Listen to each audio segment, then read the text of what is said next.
Kevin, I want to start with you. I think somebody quoted you without attributing it. The quantitative easing is kind of like reverse Robin Hood, you once said.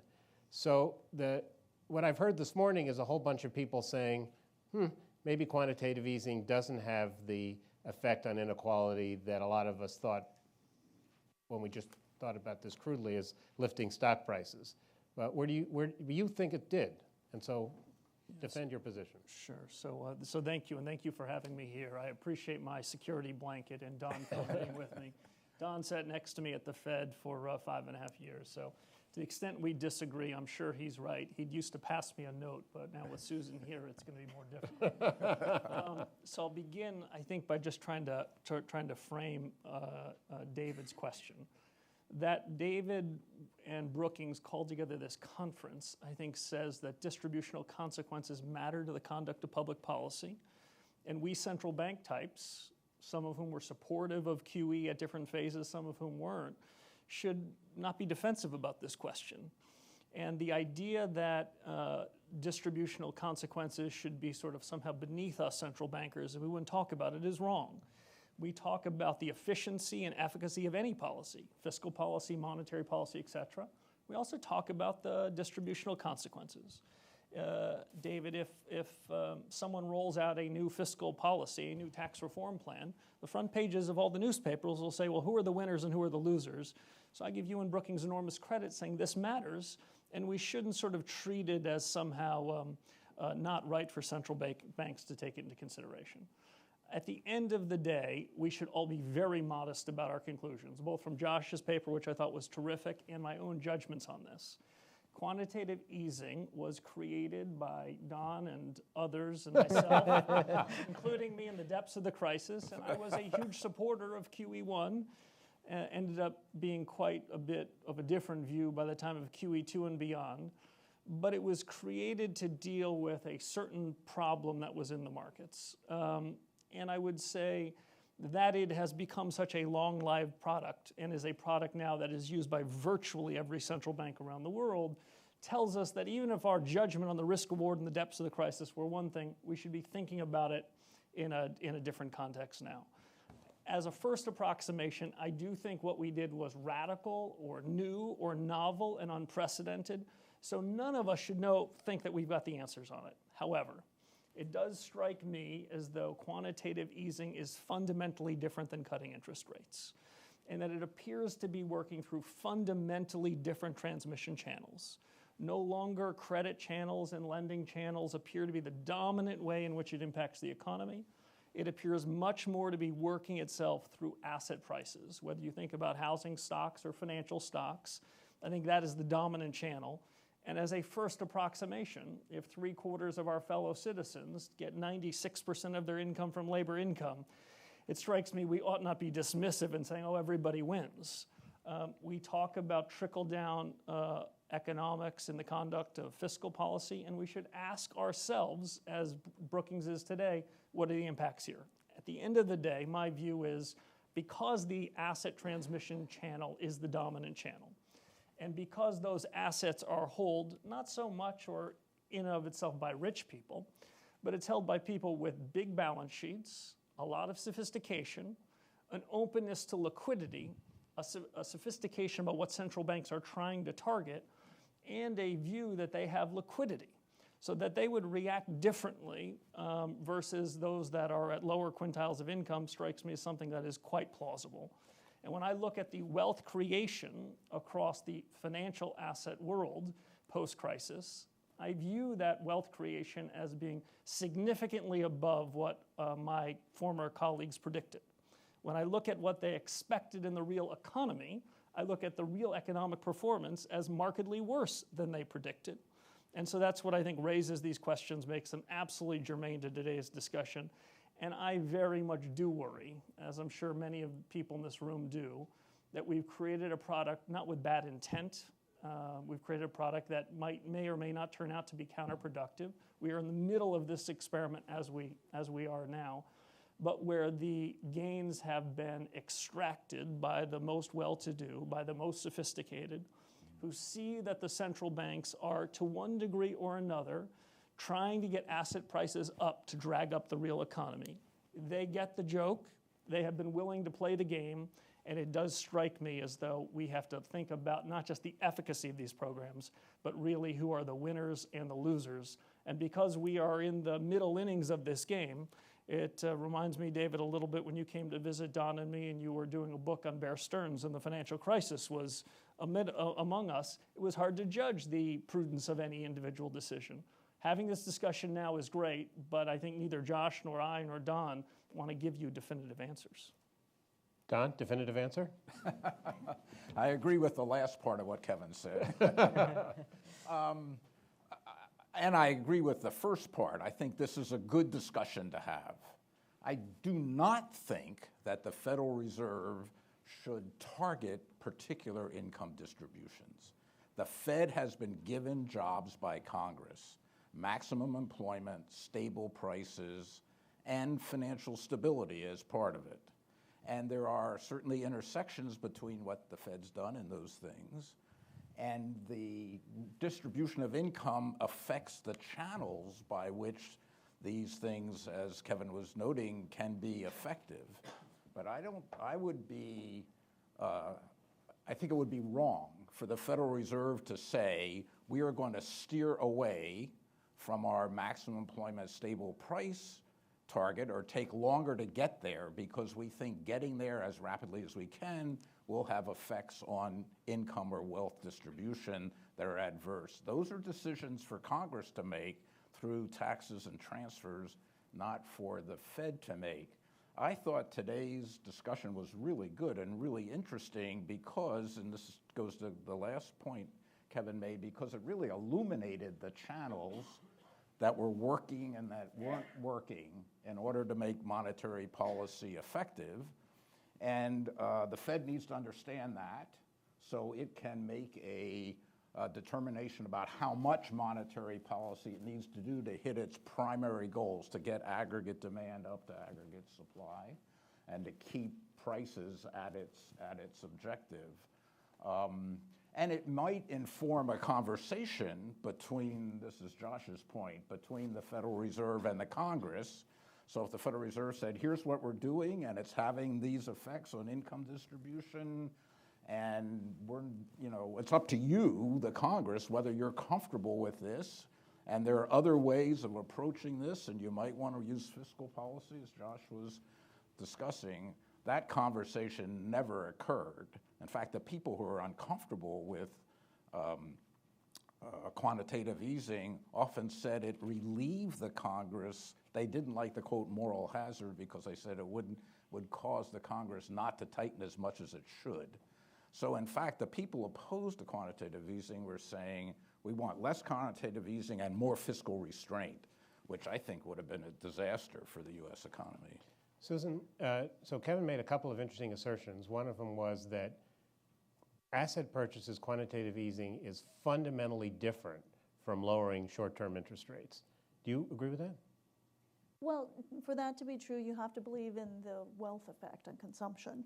And so we've talked about equity prices and home prices, and economists debate the extent to which there is a wealth effect from consumption, particularly in this period of time where, so you have equity prices rebounding, but from very low levels, which may weaken any kind of wealth effect on consumption from the rebound in equity prices, and the same with home prices. I mean, we're talking about recovery from very low levels. So I am more skeptical that there was a lot of wealth effect on consumption, and that the much more direct and measurable impact is simply on interest and debtors who are saving money on interest payments versus holders of cash and other deposits that are losing money. So that's more like conventional monetary policy. More like conventional. Kevin, I always thought that that the Fed always worked through the housing channel. When they cut short-term interest rates, that's where they looked for things to happen. So how is buying mortgages different than cutting interest rates?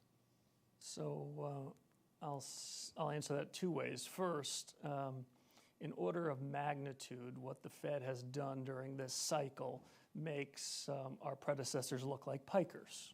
So that's one. Two, I would say that asset purchases find their way into asset prices through our actual purchases, but also through signaling.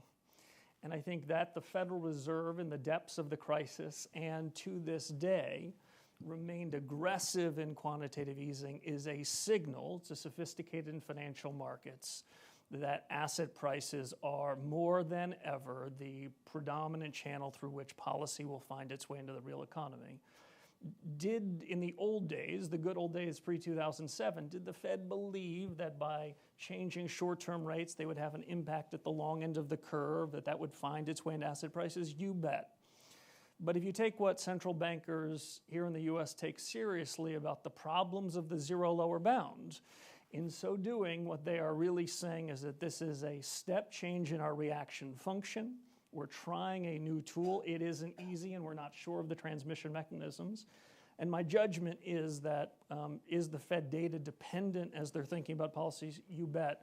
But rightly or wrongly, markets have also come to the judgment that they're asset price dependent too.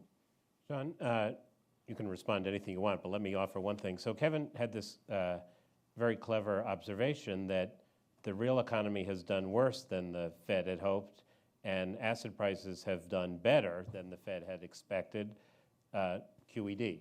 So is that a useful way to look at it? Yeah, and actually I think this is speaking directly to something that is a bit puzzling me in the discussion we've been having today. I think, my prior is the opposite in terms of the opposite of the presentation in terms of, I think QE had a massive impact on asset prices. And the way I get to that conclusion, it's very simple. I've looked at all the, and at the Bank of Canada, we went through the analysis and did all of that. It's very difficult to get a clean measure of the impact of QE on asset prices. And in particular, when you look at these windows around announcement, which would be the nice way of looking at an event, you have to assume some kind of market efficiency or that everything gets to be priced in very quickly. I think what I see, and you can look at the ECB this year, what we see is a portfolio rebalancing channel that takes time to play out. I think it's very difficult to decide to devise an experiment that will allow us to really see what's the impact, but I do see a massive thesis out there that, if you look at the investment in Japan or in Europe, it's entirely driven by a QE kind of thesis. We think that, and the way you can actually see that is this kind of narrative that bad news is good news, because bad news means more QE and that support asset prices. So I think I think this is suggestive of a pretty significant impact on asset prices. And if I can go from there, I think, on that I'm very sympathetic, I think, to the starting point that Kevin was putting on the table, where I'm not sure I reach the same conclusion, or I'm not sure what the conclusion is, because you've ended up saying we have to be very humble about, and there's a lot of uncertainty. Where I'm not sure I'm reaching the same conclusion is, I think it's very difficult to get out of the argument that what's the alternative. I don't see an alternative that would have created something better at this stage, and doesn't take away the inequality consequences, but it's difficult to undermine this argument. But to me, I think it's maybe another issue of framing the question, which is we take the crisis as given. All of the discussion has been like, a crisis has occurred, policy has responded, what's the impact on inequality? I think there's another debate out there, which is lean versus cleaning. Should central banks play a role in avoiding the buildup of imbalances? And to me, when I think about inequality, I would tend to think that the culprit is more the crisis than the response to the crisis. And then the question is, was there anything we could have done to prevent or mitigate the buildup of imbalances before the crisis? I think that's why we have pushed for the reform agenda on the financial sector. That's why we are doing a lot of revamping of policy frameworks.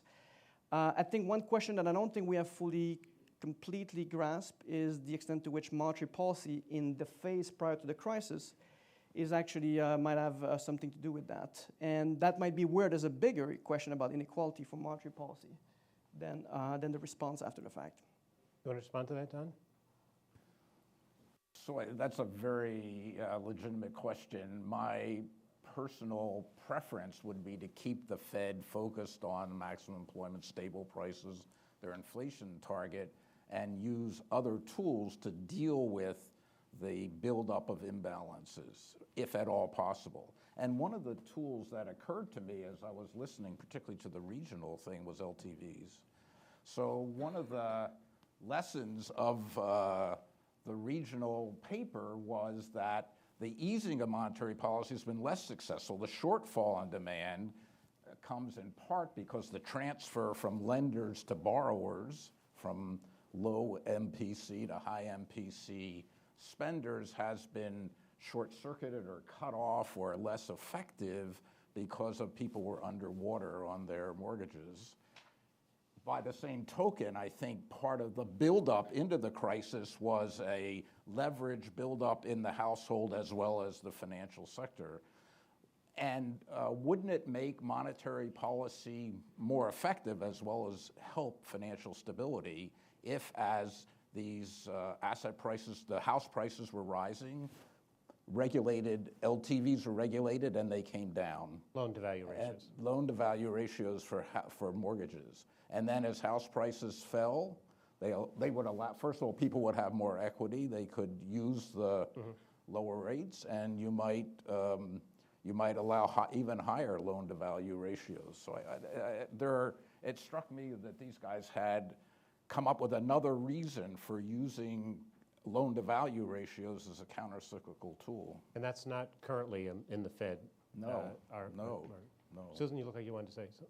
No, I completely agree. Macroprudential policies to be a counter-cyclical force to prevent the buildup of excessive debt is the right policy tool, not monetary policy, conventional or unconventional. Kevin, you didn't speak to the question. You made clear that you thought QE3 the benefits were not great enough to compensate for the costs. And you've been very eloquent about how some of those costs are the rich got richer. But what Josh Bivens pointed out is, well, if you're a monetary policy maker, you can't say, I wish we had more fiscal policy. So is it well, you can say it, but you can't do anything about it. So, of course, that seems to be true if you're president of the United States, too, so the Fed shouldn't feel so bad. But so what is your view on the political economy of this? If the Fed had done less, do you think the Congress would have done more, and then we would have had less inequality? So I know I don't know isn't very compelling, but a couple things. One is there is no QED in QE. We are in the middle of this, so I don't mean to be saying that there's any proof of this. I got to write that down. And There's no QE. That's very good. And the unwind of this, we are all speculating. Right. And if the unwind were as simple as it is in an academic model, then who knows, maybe the Federal Reserve would have felt quite comfortable already moving off of zero. So there are plenty of risks associated with that. I can't help but think that those that are last into the housing markets, last into risk markets like the stock markets, are going to be the ones who get caught holding the ball. I know they're distributional consequence or sophistication consequence we should care about. But your question about the political economy, so I don't know, but I would just suggest this. If you are Democrat, Republican, doesn't matter, in the Congress, and for 6 or 7 years, your neighborhood central bank says, based on our projections, the economy next year will be materially stronger. That is, in 2009 and 2010, we'll have 4% GDP. Even in 2014 and 15, next year will be a percentage point stronger because in part of the prudent monetary policy being taken. Tell me what's the willingness, the courage, the interest in making a really tough choice, because things are going to be swell if you continue to sit on your hands. So my view is, imagine that the Federal Reserve, Don Cohn in a big testimony in front of the Congress, or the chairman of the Fed in Humphrey Hawkins, gets a bunch of mean questions from 100 senators about why is the economy in my district so weak and what are you doing about it? Imagine if Don or the chairman said, well, with all due respect, Senator, to you and your 99 colleagues, we pulled a rabbit out of the hat in the financial crisis. That is what the Federal Reserve was born to do. We were born coming out of the panic of 1907 to respond in the 2007 panic, and we think on balance we did a pretty good job. On the margin, we could have certainly done things better. But if you're asking us to take an economy whose growth rate is unchanged through the last $3 trillion of QE, where if you showed up here from Mars, we would have grown at almost exactly the same growth rate on a 4 quarters basis, in spite of promises that we'd be doing much better. What if we leveled with the political authorities and said 2% is about what we can do by ourselves?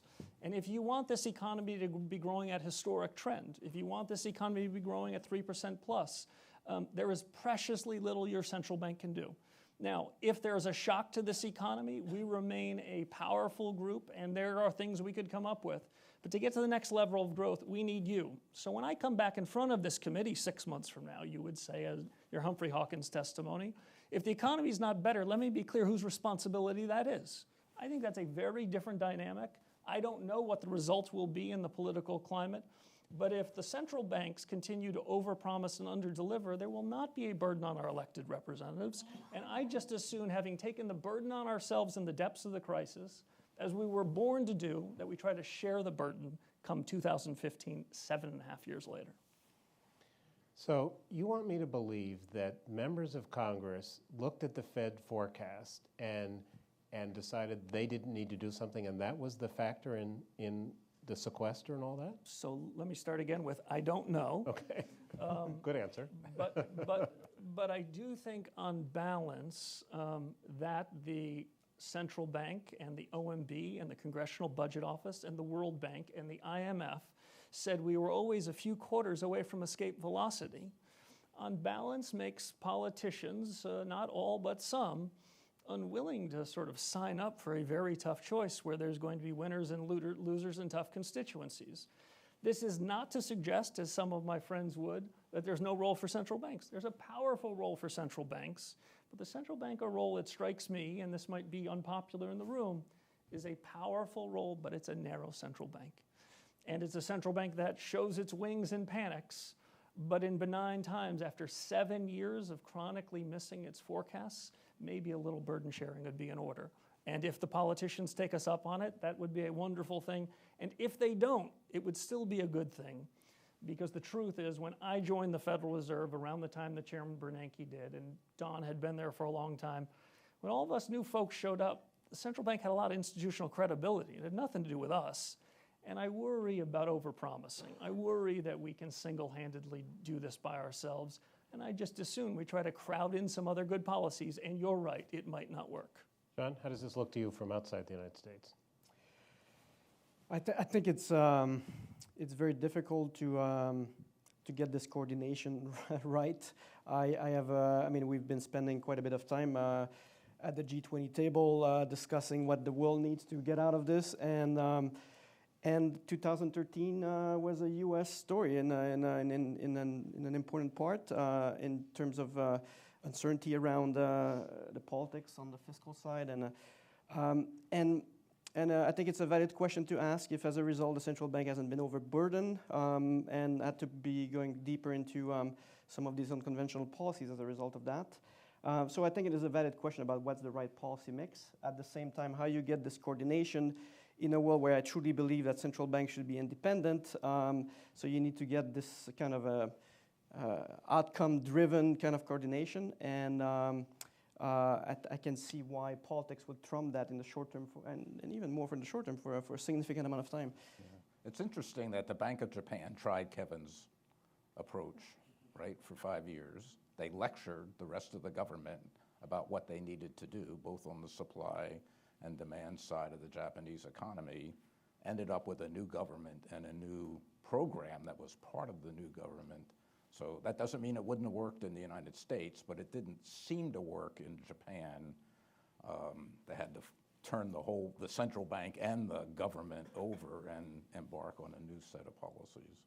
I think the Fed has to do, I agree that perhaps, I don't know, I'm not in the minds of the politicians who are listening, that the optimism by the Federal Reserve about future growth took a little pressure off the Congress and perhaps enabled them to engage in more easily in restrictive fiscal policy. I don't know. I don't really think they pay a lot of attention to the Fed's forecast, but I'll grant that hypothetical possibility.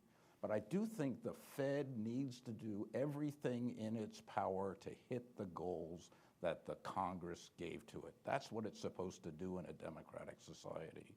So when it falls short on its forecasts, when the unemployment rate isn't falling or is falling for the wrong reasons, labor force participation is going down, I think whatever, it's got to guess what fiscal policy is going to be and then double down on the monetary policy to hit its goals. There's got to be one agency in the United States governmental structure that takes its goals seriously and does everything it can to hit those goals. And to say, I'm not going to do more to hit those goals because it's your responsibility, that would not have been comfortable to me as a member of the Federal Open Market Committee. John, you mentioned in your slide something I'd like you to elaborate on. You said that the Bank of Canada thought about the distributional implications of alternative monetary policy regimes. What was that conversation like, and is it consistent with with this direction of the effects on inequality, consistent with what we've been hearing this morning, or different? So back in 2010, leading up to 2011, in Canada, every 5 years we have to renew our inflation target. In the lead up to the 2011 renewal, there was a lot of work being done on thinking about what have we learned from the crisis. Does it require changes to the policy framework, and what would those be? One thing that was on the table at the time was whether a price level target might not be appealing. There's a lot of theoretical argument to make it appealing. You would have, in the current environment, a lot more to go in terms of catching up on the price level. So that would suggest more easing. You might think that people will then be convinced that more easing is coming, so there'll be expectation effect as well. And in that context, one of the questions was, what are the distributional impact of this? So that's one angle. I think there's another Canadian angle that I'll just offer that I think is pertinent for the conversation, is the fact that we didn't go into unconventional policy, but we had low interest rates like everybody else for a while now, and we've seen a buildup of vulnerabilities in the household sector, the housing sector building up. And as a result of that, the government took some measures, and it tightened up the mortgage rule, as you were suggesting before, as a countercyclical policy. And then those rules were mainly targeted for a high loan-to-value ratio, which were where we were seeing more vulnerabilities, and those are people that typically don't necessarily have high income. So if you follow that train of logic, I mean, you have to realize or to conclude that monetary policy does have maybe indirectly, but does have distributional consequences. I think this is about trying to get the right mix between macroprudential policies and monetary policy. Again, I agree with what Don was saying before. I think the primary objective, and what Susan was saying as well, the primary objective of monetary policy should be the inflation target and stabilizing the economy. I think the financial stability aspect of it should be first and foremost on the macroprudential authorities, and I think these are the first line of defense. I do think that we have a remaining residual question, which is to the extent that monetary policy is actually contributing to excessive risk-taking. When does it become something that we need to take into account? And that's about preventing crisis and things of that like, which I think is a first-order thing for inequality. Absolutely. Susan, one of the things that Matthias said that I hadn't actually thought about is that the world has changed in many ways in the last quarter century, but one is that the U.S. government has increasingly financed itself from abroad. And he had the kind of flip thing that maybe a little more inflation here would be good, and would just export the costs to the rest of the world. So when we think about this questions of the impact of quantitative easing and low short-term rates forever, how do we think about the global side of this, and how does the distributional implications work if we think of ourselves as the U.S. versus the rest of the world? Well, you can't say I don't know. Only Kevin gets to say that one. Okay. All right, then I'll try to know. You can look at the same interest income thing that I talked about for U.S. households. You can look at the rest of the world sector. They've been clear losers from very low interest rates. And so foreign creditors, to the tune of several $100 billion a year or over the course of this period, have lost out on interest they would have otherwise earned. So it's already a good deal for the U.S. You have extremely low interest rates on government debt. It's good for the government. They can borrow more. They could have undertaken even more fiscal stimulus, or conversely, that we've undertaken less austerity, and the rest of the world has paid. It's interesting, I think, that his paper pointed out, now if we go for some inflation, which is a big if, how could we even get to the 2% target, much less beyond? That would be another way of essentially helping the U.S. And we benefit from having the world's reserve currency. And as David, I think you alluded to earlier, you can say what you want about the U.S. dollar and the U.S. economy, but we are blessed by our competition. All right, gentleman here on the aisle. Hello, my name is Kamal Khanna. The last time inequality in the U.S. was at this level was just before the major depression in 1929. And following the depression, there were a lot of inquiries, commissions, and policy changes that led to eventually less income equality. This financial crisis, there were similar inquiries, but they just fizzled. All they had was partisan responses. And one hypothetical question I have is, what if Department of Justice had put 50 or 100 Wall Street executives, bankers, mortgage bankers in jail? Would it have had any impact on the income inequality?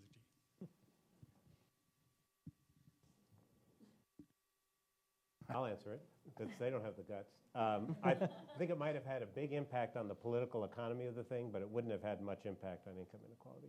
Antika, do you have a question?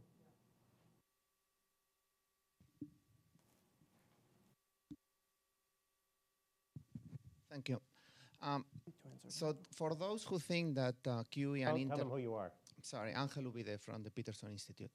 From those who think that QE has a differential impact with respect to interest rates, and QE has mostly an impact through asset prices, wouldn't it follow that at the time of tightening, the Fed should start by selling assets rather than raising rates? And if not, why? Kevin? I think we knew who that question was directed towards. Try to help here. So I take each of those assumptions on board. As I recall, Don, when we adopted a balance sheet expansion regime, when we were confronted with the zero lower bound, parenthetically, not obvious the world's central banks think that the zero lower bound is the problem now that they thought it to be then in light of negative interest rates, but we could come back to it. My recollection was that our original exit strategy of QE was that we would shrink our balance sheet back to something like normal. That is, after all, we cut rates to zero first, and then we increased the size of our balance sheet to get more accommodation, that there'd be a certain symmetry to then shrinking the balance sheet first and raising rates. So that is certainly not the exit principles that our former colleagues have adopted now. I'm not sure I really understand why. A cynic, of which I am not, a cynic would say that in some sense, one of the signaling mechanisms of QE was we're buying assets as central bankers and you should too. And the signaling could work in the opposite regard. We're selling assets and we sure hope you don't follow us. So a cynic would have that as a supposition as to why sort of normalizing the balance sheet first is no longer considered prudent. I don't really know the reasons for it. I think that there is a certain symmetry to it. I think that there is a certain view that most central bankers that are incumbents, unlike has-beens like us, that are awfully worried about this first rate rise. That one substitute to that, which again is an imperfect substitute if you believe what I do, which is interest rates in QE are cousins, but they're not identical twins, that it would be prudent to signal that the exit regime has begun, not by any sort of fire sale, but by announcing the time upon which we would be shrinking the balance sheet. And it turns out the assets that the Federal Reserve has, treasuries and high-quality mortgage-backed securities, are the assets that the world's financial markets are dying to hold on to. That would be a very prudent step and could at least take them out of the situation which they might find themselves now. The situation which I suppose they find themselves now, I'm speculating, is in fact, if they get bad data, they'd say, well, we can't raise rates now. Look at how weak the data is. And if they get good data, then the dollar strengthens and long-term yields increase and asset prices continue to move up, in which case they could argue, well, financial market conditions have just tightened, so we don't have to. So I kind of like your idea of using the balance sheet in a symmetrical basis, and frankly, if asset prices fall, even 10 or 15%, that would take us not back to crisis levels, that'd be back to where we were last June. It strikes me asset prices are going to be worth what they're going to be worth. And the sooner that a bunch of authorities somehow think that they can manage that, the better off the real economy would be. And to Josh's paper, the better off that labor would be too. I think the uncertainty around this is holding back labor markets and labor income, not in a way we can prove, but given the novelty of what we're trying, every reason to believe that the world's big corporations are not investing in real assets, they're investing in financial assets, because on the financial asset side, the government seems to have their back. A couple of things. I mean, that makes a lot of sense to me, but a couple of things that I have in mind there. I do think that unconventional policies, either forward-looking, forward guidance, or QE, they differ from for standard policies because of the impact they have on the slope, on the curve itself. And that has differential impact on pension funds, life insurers, and so on. So I think this is how I think there's a difference that matters. The other observation I would make is, in my view, we've seen, and it's well known, but we've seen a massive compression of term premiums around the world, to a point where there's a puzzle. You see basically very little compensation for risk across the curve in a world where I would argue risks are pretty high over the next 10 years or 20 years. I mean, we're talking about inflation target maybe being raised. We're talking about liquidity issues on the bond markets. We are talking about a whole set of issues that, for some reason, you would think would be risk and you would want to be compensated, and yet we don't see that happening. Why is that? I think one way to reconcile that is the massive size of balance sheets around the world is maintaining those term premium compressed beyond imagination. But at some point, you might wonder what's going to happen. So if you start to raise rates first, if those remain compressed, you won't get the normalization across the curve that you would expect to see, and that's going to, at some point, I think, raise questions about what do we do next. So that leads you to think about a sequential approach, given the communication we've heard, where I think raising rates is the first thing, but then eventually questions about what we're doing with the balance sheet might become more relevant or more immediate, in my view. So 2 points. I think, Kevin, our original plan was not to start selling before we raised rates, but it was to allow the natural runoff of the balance sheet. So there were like 3 stages: allow the natural runoff, then raise rates, then sell. And what's changed is the natural runoff has been postponed till after the increase in rates. So it's not quite as radical a change as you suggested.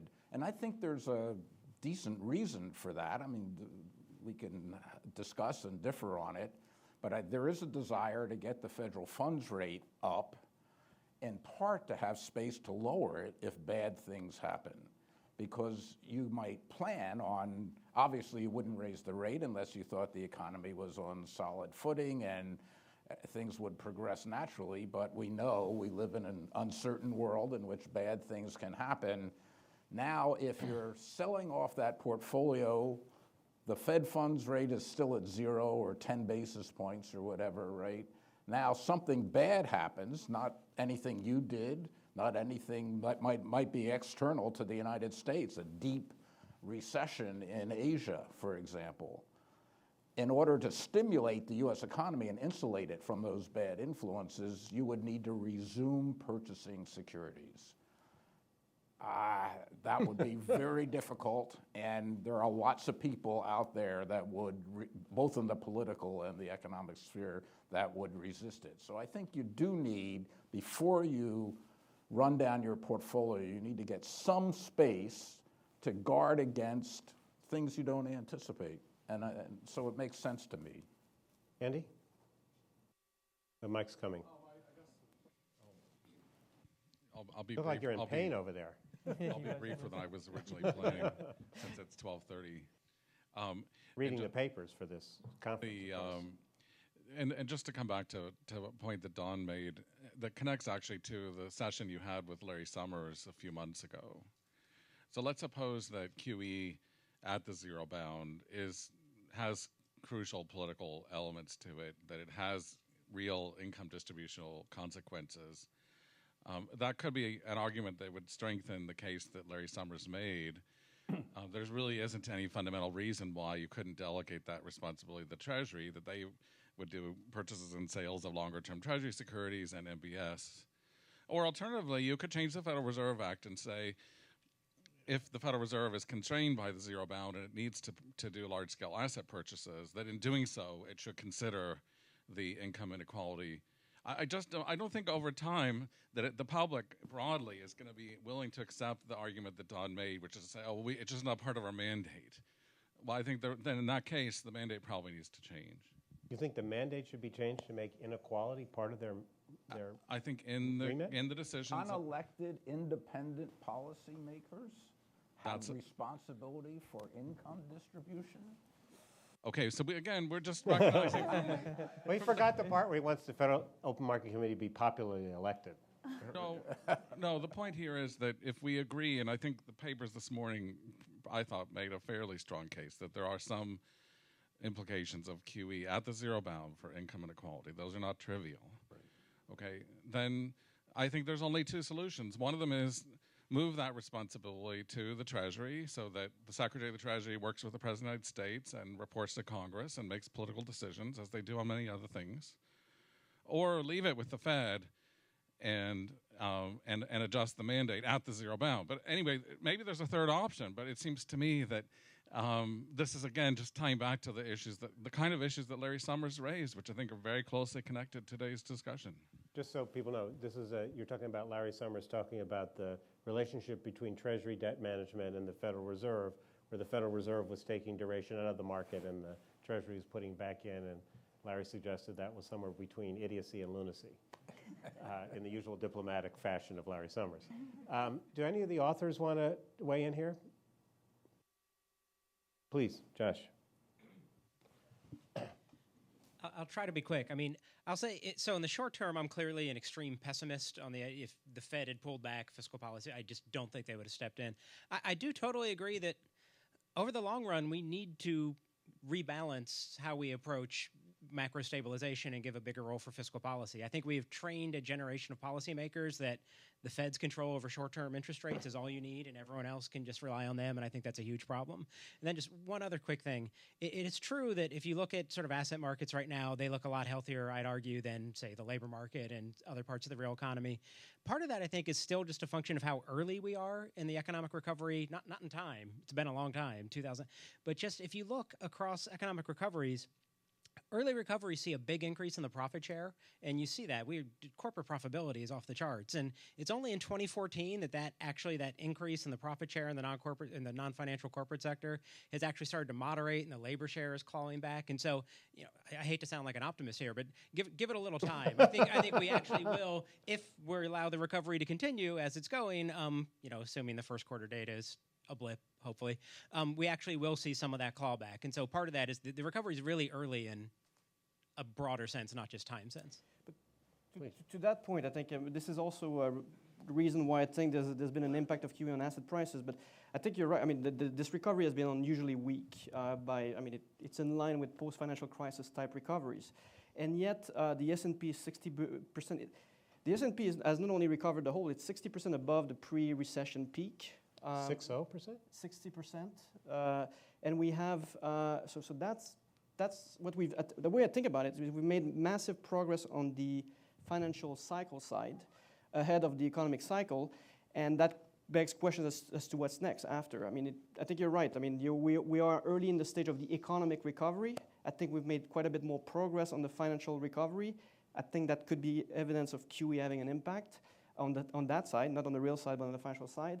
And I think it begs questions about what's next in the other phase of that economic recovery. There might be less financial performance to be expected as a result.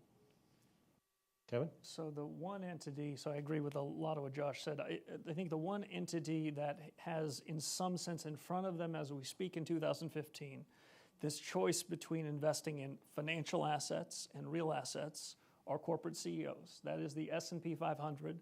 With massive cash flows that have profit margins that may well have peaked. And so they can sort of capture in their own decision-making matrix whether these two assets are equally attractive. I think, again, if you look at the data over the last 7 years, what you find is they find buying their own shares back quite attractive as opposed to investing in long-lived assets, property, plant, and equipment, which is illiquid, where they're not sure about the global economy, where they're worried about aggregate global demand. So they keep showing a preference. As we speak today, shareholder buybacks are running at about $1 trillion run rate in 2015, a record. M&A, some of which might be strategic, some of which we might call quite rudely financial engineering, is running well above any recent trend. So I'd be sharing the idea that if we just wait, that labor's going to get their fair share. But it looks to me as though financial chiefs and CEOs and boards have sort of figured out this as well. And they are willing to support their own financial assets, debt financed at very low levels, because in some sense there may or may not be a central bank put, but the world is trying to get their share prices to be higher versus the uncertainty of investing in long-lived assets that could match with long-term gains in employment and have productivity that booms over time. So if I look at them as the illustration of the conundrum we're in, I'm not overly optimistic that labor incomes are going to meet capital on the factory floor and we're going to have this surge because, again, it seems to me, as a final thought, we seem to be favoring financial assets over real assets as a matter of public policy without any bad intent but by effect. Well, that's depressing. So let me make two advertisements before we end. One is that this afternoon in this room at 3 o'clock, Raj Chetty of Harvard's going to be here to talk about his latest work on mobility and inequality, which will be live cast as this was. And then I can't remember when in November or October, I think, we're going to do an event that raises some of the issues that Susan mentioned about the what is happening to the long-term interest rate and why is it down and whether we should expect it to go up or are we in some long-term trend. October 30th. I know if I give you enough clues. I guess I failed on the most important one. But with that, please join me in thanking our paper presenters, the respondents, and the panel.